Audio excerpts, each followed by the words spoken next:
What's up, guys? Thanks so much for clicking on the video. My name is Leah, and baby, let's get into the drama of it all, okay? Because we got a few things to talk about. So let's get into it.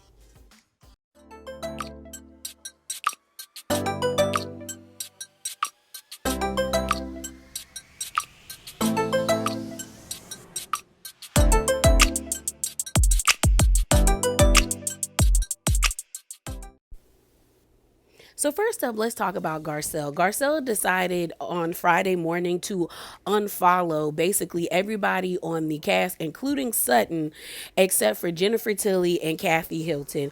And she kind of had everybody in a tizzy, more so at the fact that she unfollowed Sutton.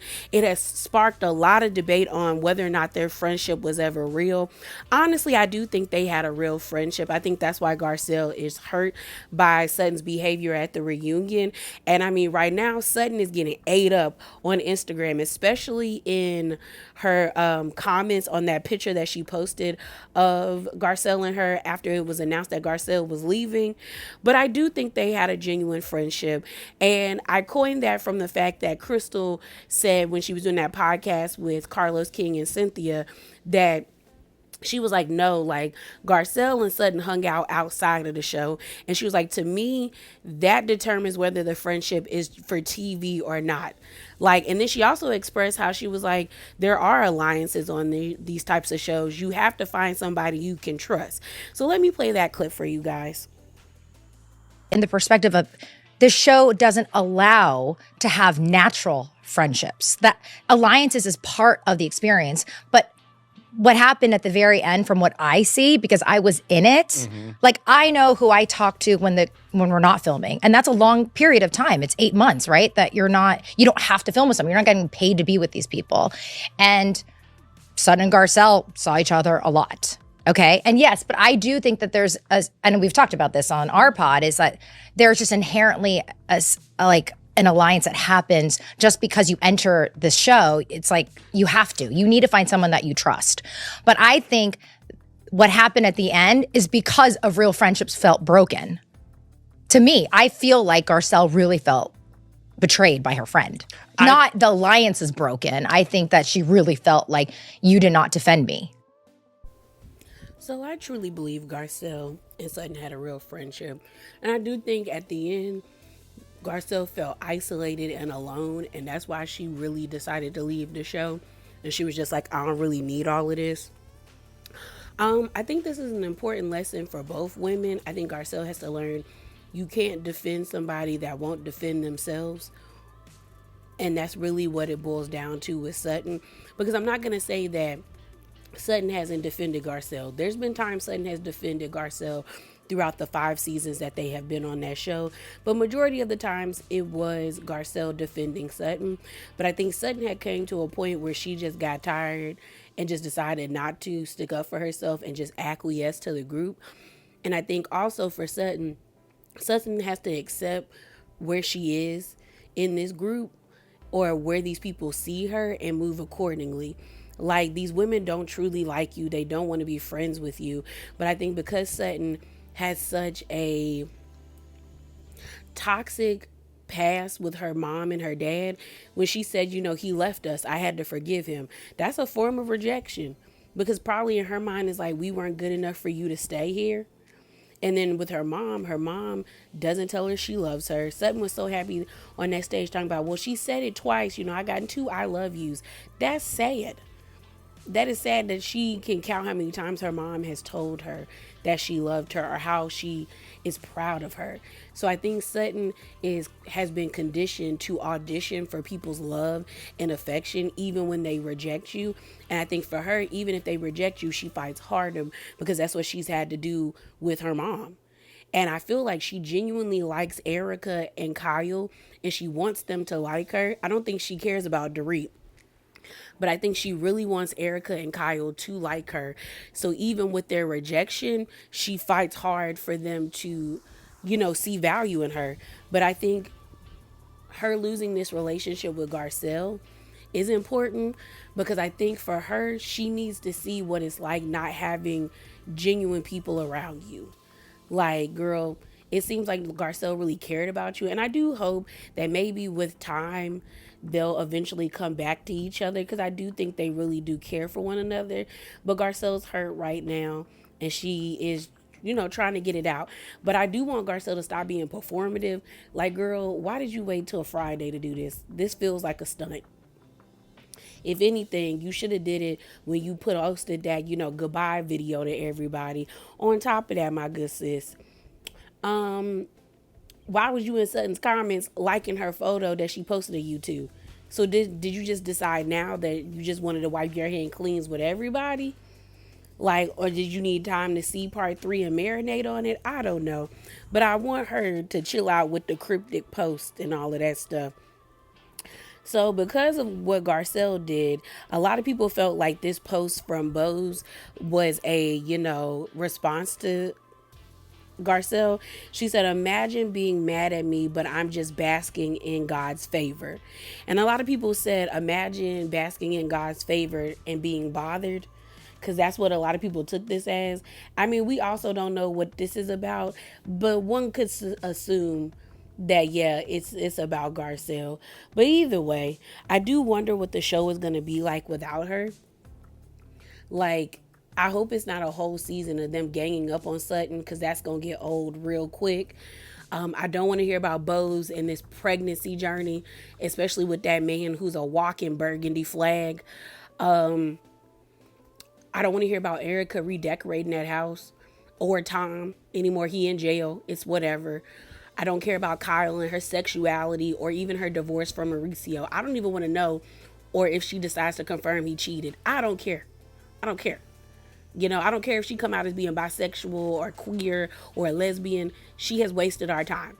And I really don't care about Dorit and PK getting a divorce. I don't know what they're about to do. I just hope that Sutton grows a backbone, goes to therapy, and if she comes back for season 15, she doesn't allow the ladies to garner such an explosive reaction out of her because they get off on that. So moving on, y'all, let's talk about Karen. It is still wild to me that Karen has been in jail for 2 months now. Madness, bro. This is just crazy. But let's talk about it. So we got an update about Karen and I want to share it with you guys. I'll put the link to it in the description box below, but it says this: RHOP star Karen Huger is denied work release amid 1-year jail sentence. Find out when she's due to be released. It says Karen Huger has been denied work release amid her 1-year 1-year DUI sentence after becoming eligible for a transfer to a facility amid at rehabilitation and treatment. The 61-year-old Real Housewives of Potomac cast member submitted an application that corrections officers approved, but Judge Terrence McGowan 75 denied. She drew the wrong judge. Montgomery County defense attorney David I think it's Mosey told the Washington Post on April the 18th, it was just horrible luck. While work release is generally approved for non-problematic inmates, Judge McGowan I think it's McGannon, and I'm saying McGowan, my bad, you guys. Judge McGannon is known for his tough sentences and issued a disapproval for the transfer to Karen. I love Judge McGannon, and as a resident of the Montgomery County, I am happy he's a judge, David said, but I am even happier if my clients never end up in front of him. According to Karen's attorney, David Martella, treatment programs are available to Karen in jail, but a transfer to the Montgomery County Pre-Release Center would have allowed her more access to getting help. It's a great program, he said. We were disappointed she wasn't approved. If Karen had been transferred, she would have been able to use a computer to find a job nearby, as long as there was no alcohol being served and nothing had been recorded. This would, of course, mean that the filming for RHOP season 10 would not have been an option. She would have also been put on strict scheduled and required to attend Alcoholics Anonymous or Narcotics Anonymous meetings and other classes. Anyone who is really looking to make a change will do well here. Ivan Dowling, head of the community corrections for the county, shared. As RHOP fans will recall, Giselle Bryant revealed at her season 9 reunion that Karen had allegedly been offered a plea deal that would have seen her sentenced to house arrest before she opted going in front of a judge. In the end, Karen's past 4 DUI cases came back to bite her as she was sentenced to 12 months behind bars and at least 3 years of suspended probation. Although some might consider the denial of Karen's request to be unreasonable, that isn't the case when it comes to a repeat drunk driver offender. Just looking at all the facts of this case, Stacey D. Stewart, chief executive of Mothers Against Drunk Driving, I think the judge was trying to send a message that this person's behavior needed to change. Although Karen won't be transferred, she will be unable to work amid her sentence. She will continue to accumulate good behavior credits and is expected to be released in November. So that sucks for Karen because I bet you she was probably let down because she was like, the officers approved it and the judge said nope. I don't know. I think maybe that was too early because girl, you were only in there for 2 months, even though you were offered a plea deal of allegedly possible house arrest or 60 days. Should have took the 60 days because that's that's 2 months. But I don't know. I really do hope Karen is okay in jail. Like, I know a lot of people are disappointed in her. Some people don't like her, but I still like Karen. I hope she's doing okay in jail. I hope that she's actually going to whatever, substance abuse classes that they have in jail. I hope they change her perspective, maybe help her start to make better choices or change her thinking, because I would hate for her to come back out and mess up again. Like, I would hate for that to happen. But yeah, it's sad because it's like, girl, you're 61 and in jail. Damn, you know. But it is what it is at this point. I guess the judge said no, you need to stay in there a little bit longer, because if she gets out in November, she'll be it will be 10 months instead of the 12 months. Maybe she might get knocked down, and maybe she might get out, in September. You never know. Time may go fast for Miss Karen Huger while she in jail. But keep your head up, Karen. So next, let's talk about Meredith. So there was all these rumors and speculations about Meredith being suspended from filming for Real Housewives of Salt Lake City. Allegedly, she got into like some fight with Brittany, and they said she went real far with the things that she said, and allegedly she got suspended. Well, I want to read this article for you guys from The Sun because they said they're giving us an update as well as a tweet from Bryce Sanders. So it says this: on your marks, Meredith Marks, SLC fate revealed amid rumors Star was suspended from filming over a blowout fight with Brittany Bateman. It says the reality star got into an alleged altercation with her co-star that was so heated she was reportedly stopped filming mid-season. It says the fan favorite has been a staple on the franchise since it premiered in 2020, but reports have been circulating that she was forced to stop filming mid-season due to an alleged comments made about her co-star. It says fans were shocked to read that Meredith, 53, was reportedly suspended from RHOSLC, but the U.S. Sun can exclusively reveal that that news is false. Meredith has not been suspended from the show, an insider claims. The source continues, she is not pleased about the rumors and the nastiness, pun intended. She wouldn't be surprised if the calls were coming from inside the house and Brittany was leaking all of this herself to stay relevant. It says Meredith and Brittany get into some pretty nasty altercations and have somewhat a blowout fight, but nothing has warranted a suspension. The insider claimed that the root of some of their fights stemmed from a political difference, while other topics they argued over were more personal and hit below the belt. The rumors stated on Wednesday when a Bravo fan account posted allegedly Meredith got suspended for flipping out on Brittany after a huge fight. Many ran with the claims, and other accounts alleged Meredith 53 is also feuding this season with co-star Whitney Rose, Heather Gay, and Angie K. The ladies are currently filming season 6 of the Bravo hit show and were photographed during their cast trip to the Caribbean's Milwaukee and Palm Springs. All of the women from the last season are expected to return this year, with Lisa Barlow, Mary Crosby, and Bronwyn Newport also joining Meredith, Brittany, Heather, Whitney, and Angie. It's Brittany, Bitch. Newcomer Brittany, 53, made a polarizing debut on SLC when she first appeared for season 5. Her first season largely revolved around her on-again, off-again relationship with Jared Osmond, who is the nephew of entertainment legend Donny Osmond. So the rest of the article is just them talking about Brittany and how we got to know her during season 5. What I saw people saying online was basically that Meredith and Brittany have been getting into it so much and been arguing to the point where Meredith called Brittany anti-Semitic. She also called her allegedly the pedia, put the rest of it there. So I don't know if that's true, but that's what's been going around on Twitter. But those are also from a lot of the accounts that were saying that she got suspended. But the Sun is saying that that's not true, as well as, y'all know we reference him all the time over here, but Bryce Sanders, who works for, I think, E! Entertainment, and I think he works for People Magazine, or has written a couple of articles for them. But he said this. He said, I don't know where this got started, but I've been told Meredith Marks was not suspended from hashtag RHOSLC filming. So maybe Brittany and her really did get into it, but it hasn't been as deep as people are trying to make it seem. But this is interesting to me. Like, you got the situation that's going down with Bronwyn, whether or not that's true or not.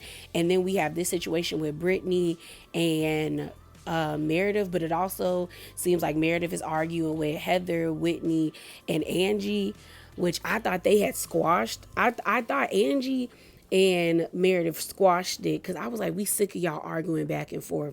And I thought Heather was trying to be cool with Meredith, but I guess not. This has already let me know season 6 is about to be chaotic AF. So moving on, let's talk about Real Housewives of Miami, girl, because they're coming back in June, and they released a cute little promo during the Real Housewives of Beverly Hills reunion part 3, and it definitely was cute. It was the girls dancing, the music behind over them dancing was really cute. And now we're starting to get more information out of what to really expect for the season. So it looks like Adriana and Julia did fall out. Julia was doing a interview with Page 6, and I want to play the audio for you guys, but it says this. And shouts out to Cindy C. She says, hashtag RHOM. Julia says she will see her friendship with Adriana end on cameras. And then on the Page 6 audio I'm going to play for you guys, it says this: RHOM, Julia Lemgova reveals sad and disturbing Adriana de Menudo friendship breakup. So let me play it for you. For years people have been telling me not to trust certain people, and I think I wanted to fight that, to fight what they were telling me, but now I'm finally opening my eyes and seeing maybe they were right all along. Was there a moment in particular, and did it happen on camera, where you kind of realized how you were perceiving it? Really? Yes. Oh, gosh. And was it something that she did to you, or because I know her and Alexia and Marisol have a lot of beef, was it something directly at you that made you have to reevaluate? It's directly at me. Oh, I'm so sorry that happened, Julia. I hope it's not about, is it about your relationship or the kids, or? Adriana is a very mysterious person. You never really know with her. Oh. So you will see it. The incredible part is that as you will be watching the show, you will be discovering things about our relationship at the same time as I'm discovering them myself. So I'm being an eternal, I don't know, still maybe some things I don't know. It's not, I don't even know what and why. I just know some facts. And it's very sad and disturbing. But, what's done is done. And life is going on. You just have to learn from things and keep going. So I don't know what tomorrow is going to bring us, but for now, all I can say, no, Adriana will not be coming to see me in Carmen. Oh, I'm sorry. Yeah, friendship breakups are tough. So Julia said this, and Adriana found out about this. It says, after Julia called out Adriana on a podcast, Adriana is in the comments clapping back at the narrative Julia is putting out there. So let's read them. A user on Instagram said this: nah, Julia wants to be Alexia and Marisol's friend so badly. And Adriana responded by saying, some people will step on dead bodies to get where they want to get. Ooh. Another person says, OMG, I'm shocked they had a falling out. What happened? And Adriana said, a lot happened. Tune in for the new season. All I can say is evil whispers will not stop the truth from being revealed. Then another person said, Julia always wanted to be in the in crowd, and Adriana couldn't do that for her. Fair weather friend. And Adriana responds back by saying, you are smart and can see through the biased narrative. Bravo. And then the last screenshot was, I got to see this season before I make my opinion. And then she responded by saying, wise choice. Now I'll say this: neither I call them Juliana, but Julia or Adriana aren't really my cup of tea.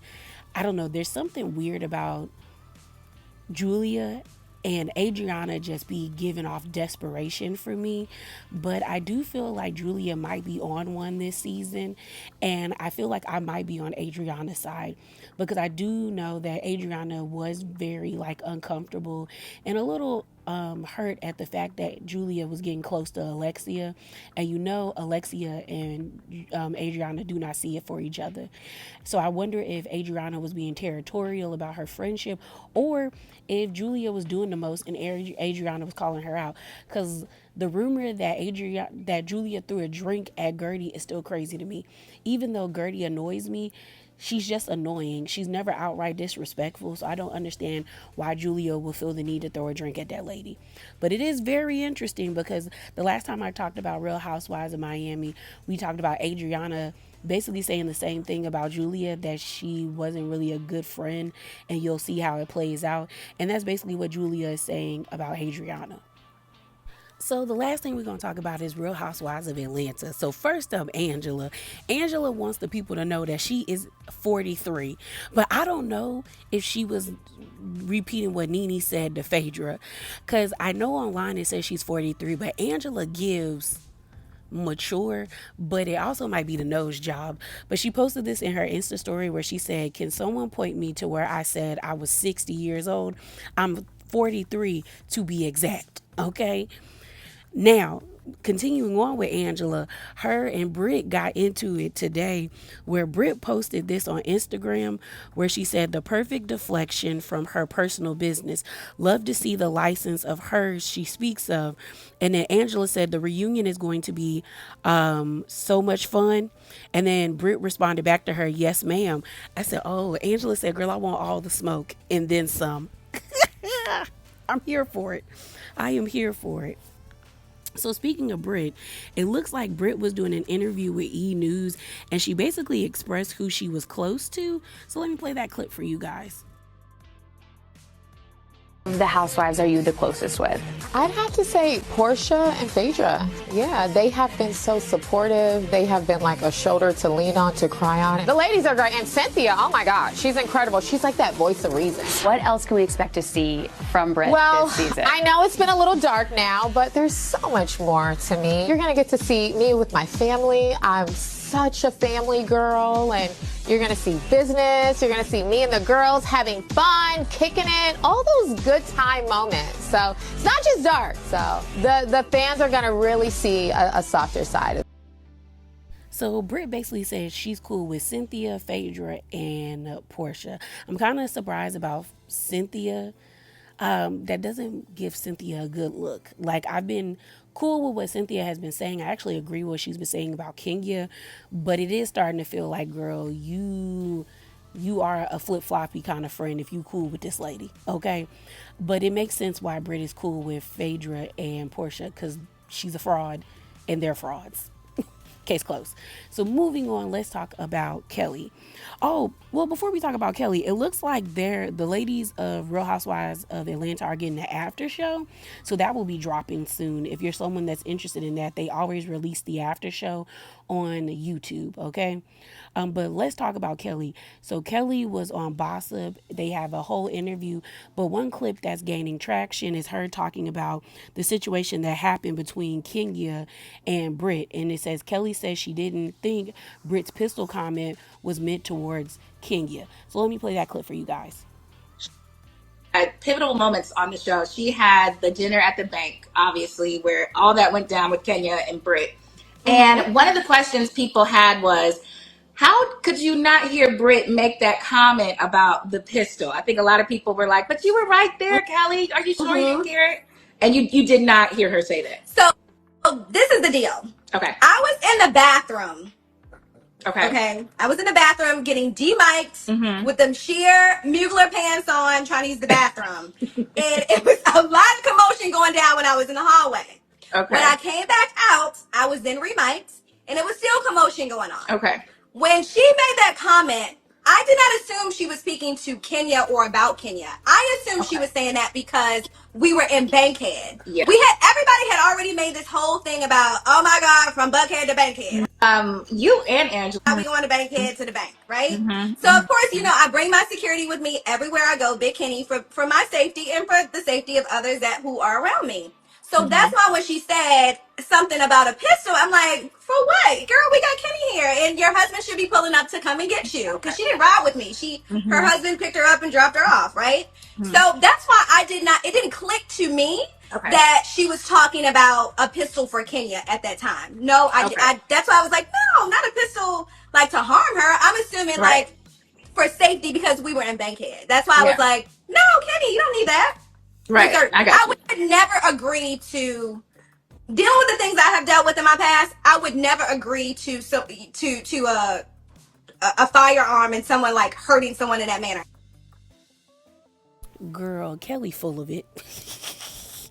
Because the first time that Britt mentioned a pistol, I agree. That I don't think was directed towards Kenya. It was about them waiting outside for Britt's husband. And I do remember Kelli saying, oh girl, don't worry about it, I got Kenny here. But that second time when they were in the parking lot and she was screaming, I got whips, I got all of this stuff, and you gonna learn to be respectful, that was definitely dedicated for Kenya, and you were standing right there even when Britt's husband told her, girl, you doing too much. So I don't know what Kelli's talking about. I think now that Kelli has seen the fans' response to this situation, she's kind of switching up a little bit. I mean, I do know there was a lot of commotion, but I feel like, girl, you heard what she said. You heard what she said. So since we're talking about Kelli, the last thing we're going to talk about is this article that's been released about her owing like rent or unpaid rent for one of her Atlanta restaurants. So it says RHOA Kelli Ferrell accused of owing six-figure sum in unpaid rent on ATL restaurant.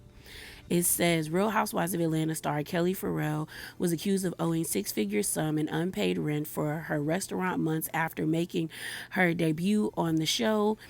In Touch can exclusively report. According to the court documents obtained in Touch, the landlord, the Padro, filed a lawsuit against Kelli, 39, on March the 26th. In the complaint, the company claims Kelli leased a commercial spot from it for her Nana's Chicken and Waffles in Shady Springs, Georgia. The landlord said the 5-year lease executed on January the 16th, 2024 expired on August the 31st, 2029. In the suit, the landlord claims Kelli and Nana's have breached the terms of their release, amongst other things, failing to obtain required permits, failing to commence tenant improvements, failing to open the premises of business with the public, in addition to failing to pay rent when due. The landlord said it notified Kelli of the defaults in August of 2024, October 2024, December 2024, February, and finally again in March.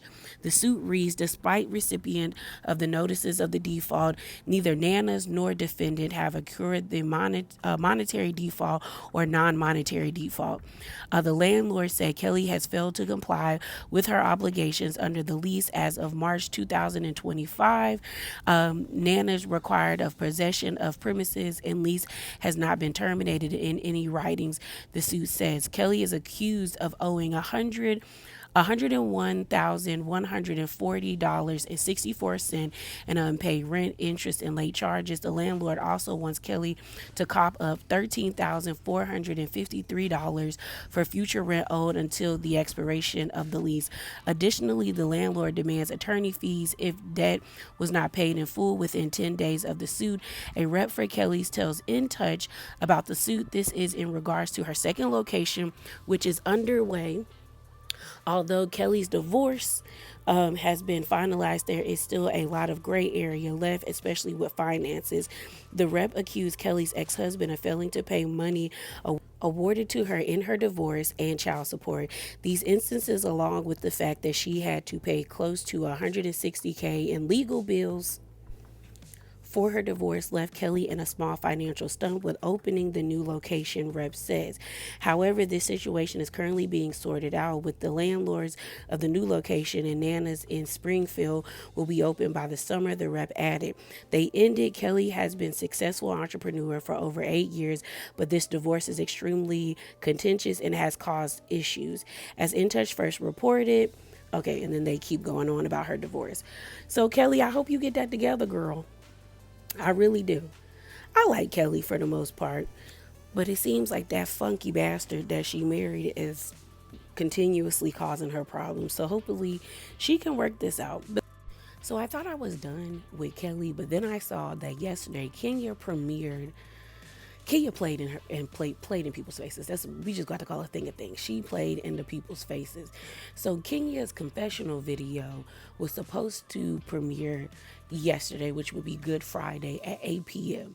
Supposedly she had the people waiting for like 15 or 20 minutes. And then when the video finally premiered, it was 1 minute and 50 seconds. It was just a trailer of like what is to come, and the people are annoyed and pissed and disappointed, and I understand, because I'm like, Kenya, it's giving sloppy. And I told y'all, if you watch my Spicy Corner video where I talked about her promo, I actually got hopeful for Kenya because I was like, okay, this looks organized, this looks put together. But you had the people waiting for almost like 25 minutes just for you to release a teaser. Girl, what? But let me play it for you guys. I sped it up. Screaming, and it was then that I heard her say the following words. That's why I keep a for like you. You didn't hear it. I heard it. It didn't make the edit. We're 3 weeks into filming, and this girl we don't know is threatening to unalive me.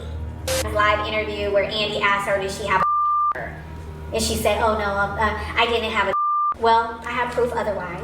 Investigate that night. Everyone went home. But weeks later, you want to say, oh, we had an investigation and found that you weren't in violation of the policy. Hey, did you have a headache? No. Okay, investigation closed. Any place that it will put people in danger and say you have a gun and not be committing a crime. That's not a crime? That's not against policy? I'm just asking the question. That happened on Beverly Hills. You think she would be in jail or punished or out of a job?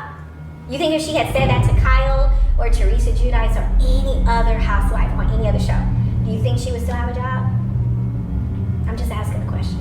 And you may end up having to delete this, but I'm gonna say it. You tell me if it's too harsh, but where I'm from, that's why the decision was made. Leave me alone. The person likely will leave you alone. And they certainly wouldn't be going around playing victim. They would just go on about their business and find another target. That's that. You want the truth? That's the truth.